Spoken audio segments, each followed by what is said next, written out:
Ces mystères ne semblent pas, dans ce contexte, faire référence à des rites réservés, non dévoilés, mais plutôt à des pratiques condamnables qui trouvent éventuellement leurs racines dans le mythe. Quoi qu'il en soit, ce texte hautement polémique, tout comme ceux plus tardifs d'Arnob et de Paulin de Nolles que je n'examine pas ici, ne me paraissent pas suffisants pour étayer l'affirmation selon laquelle l'autocastration des Galles correspondait à une initiation.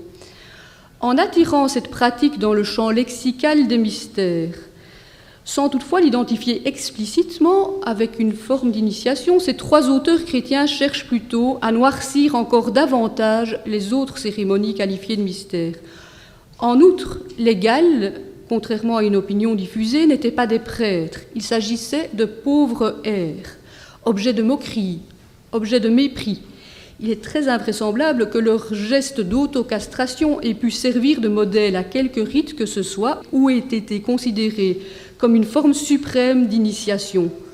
On comprend mieux, en revanche, que des polémistes chrétiens se soient saisis de cette pratique et de représentations mentales nombreuses qu'elle véhiculait pour s'attaquer au culte de la déesse et les englober dans la sphère lexicale des mystères pour mieux les stigmatiser. On ne peut pas davantage suivre les savants selon qui les parties génitales des Galles étaient conservées dans des cystes, on revient à nos fameuses cystes, au sein des sanctuaires métroaques. Que des cystes aient recueilli leurs testicules semble fort peu vraisemblable compte tenu du mépris dont les Galles faisaient l'objet. Il est d'ailleurs significatif que les seuls textes qui évoquent des cystes dans un contexte métroaque, les tablettes de malédiction de Mayence, j'y reviens dans un instant, donnent des Galles une image extrêmement négative. Il y est en effet demandé à la mère des dieux que la personne maudite soit punie, à l'instar des Galles qui se coupent et se tranchent le sexe. On imagine difficilement que les organes retranchés aient été, dans un tel contexte, conservés dans des cystes.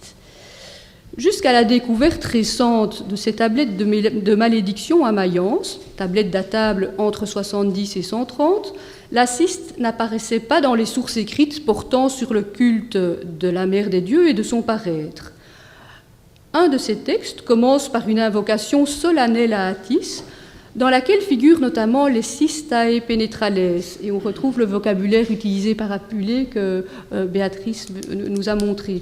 Comme l'indique l'adjectif, ces cystes semblent conservés dans la partie la plus retirée du temple.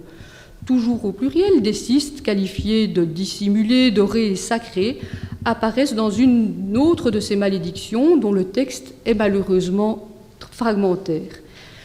Manifestement, les auteurs de ces textes connaissaient la présence réelle ou supposée de ces cystes et les considéraient comme faisant partie du saint des saints, en quelque sorte du sanctuaire. Or, une cyste est présente à quelques reprises dans des représentations liées à un contexte métroaque, et notamment sur des peintures ou reliefs datables entre la seconde moitié du 1er siècle et le début du 3e. Ces témoignages n'ont guère été utilisés dans les études sur les mystères phrygiens. Nous n'avons pas le temps de les examiner ici un à un, mais d'une analyse attentive de ceux-ci émergent les éléments suivants. Parmi les représentations de cystes métroaques liées au culte de la mère des dieux, les portraits funéraires occupent une place non négligeable. Des prêtres, des prêtresses choisissent de se faire représenter accompagnés notamment d'une cyste. Autrement dit, la cyste est un des éléments qui contribuent à leur auto-représentation. En admettant que celle-ci fasse référence à l'aspect mystérique du culte, on pourrait dès lors supposer que ces prêtres et prêtresses jouaient un rôle dans ces mystères, ce que les sources littéraires n'évoquent nulle part. Mais comme elles parlent peu des mystères, c'est peu étonnant. Si on observe en outre les contextes iconographiques dans lesquels apparaît une cyste métroaque, une certaine cohérence se dégage. Elle peut être associée de manière directe ou indirecte à différents éléments. D'une part, des instruments de musique typiques du culte, parmi lesquels la cymbale, le tambourin ou la syrinx. Mais on trouve aussi le pin, l'arbre qui peut être représenté entier ou sous la forme de rameaux. En outre, on trouve parfois des roseaux, des animaux tels que le coq ou le lion. Les divinités sont parfois présentes, soit sous la forme de statues ou de bustes, soit figurés sur un ornement porté par un acteur. Et il s'agit essentiellement d'Attis, de la déesse, c'est peu étonnant, de Mercure parfois, ou encore de Jupiter. Quant au pédum, à la houlette du berger, il renvoie aussi à la figure d'Attis, le pâtre.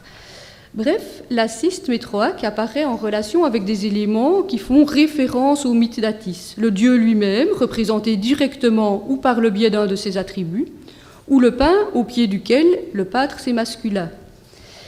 Les instruments de musique peuvent faire allusion au culte de la déesse, dans lequel il jouait une part importante, mais il faut noter aussi que ceux-ci apparaissent dans quelques scènes évoquant les moments précédents ou suivant la castration d'Attis, tel ce relief provenant de Glanum.